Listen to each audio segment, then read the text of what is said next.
Hello, my name is Lucy, and I'm 35, and this is my story. I am married to Harry and have a gorgeous 5-year-old boy called Daniel. I am a nature-loving person and enjoy going for long, scenic walks with my family. I enjoy pottering around in my garden and take pleasure when the fruits of my not-so-arduous labour spring up from the ground. Apart from the great outdoors, my other favourite place is to be in the kitchen. I take great delight in cooking and baking, a passion I inherited from my late grandmother. We were extremely close, and many of my fondest memories are baking and cooking roast dinners with her as a child. I am a fairly creative person and have recently been learning how to make my own beaded jewellery. This is very relaxing for me, and I enjoy giving them as presents to friends and family.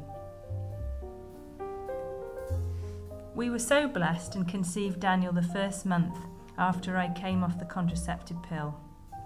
My pregnancy was great, and as we did not find out the sex of the baby, it seemed all the more special to me. After the morning sickness had dissipated, I was fortunate to have a complication-free pregnancy.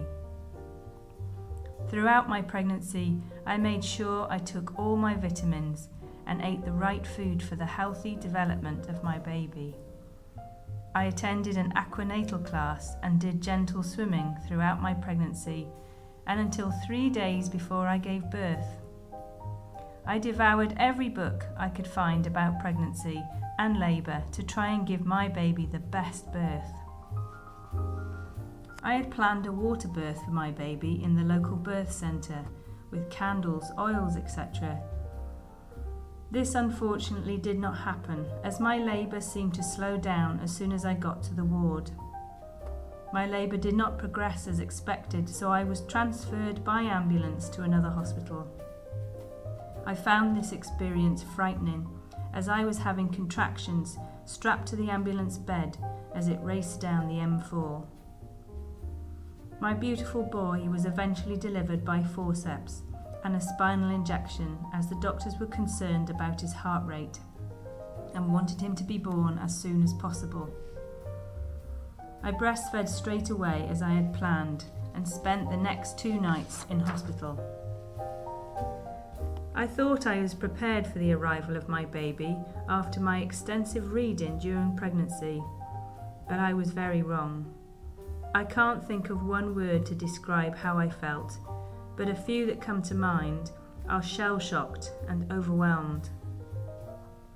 The lack of sleep, combined with difficulties with breastfeeding, the desire to do everything myself so that I was being a good mother, the guilt over his birth not going as planned, and the exhaustion of looking after a newborn baby took its toll on me.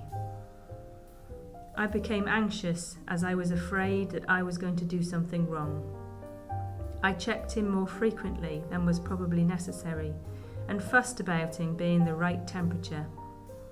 I felt anxious and low because I struggled to breastfeed, and guilt when my husband convinced me to stop. These feelings made it difficult for me to go out to groups with my baby, as I feared people would think I wasn't doing the things the way I should, which would mean that I wasn't a good mother. As time went on, and I read about other women's experiences, combined with my own self-help, I began to feel stronger, less anxious, and more like my old self. Looking back, I wish I could turn back the clock and do it again differently.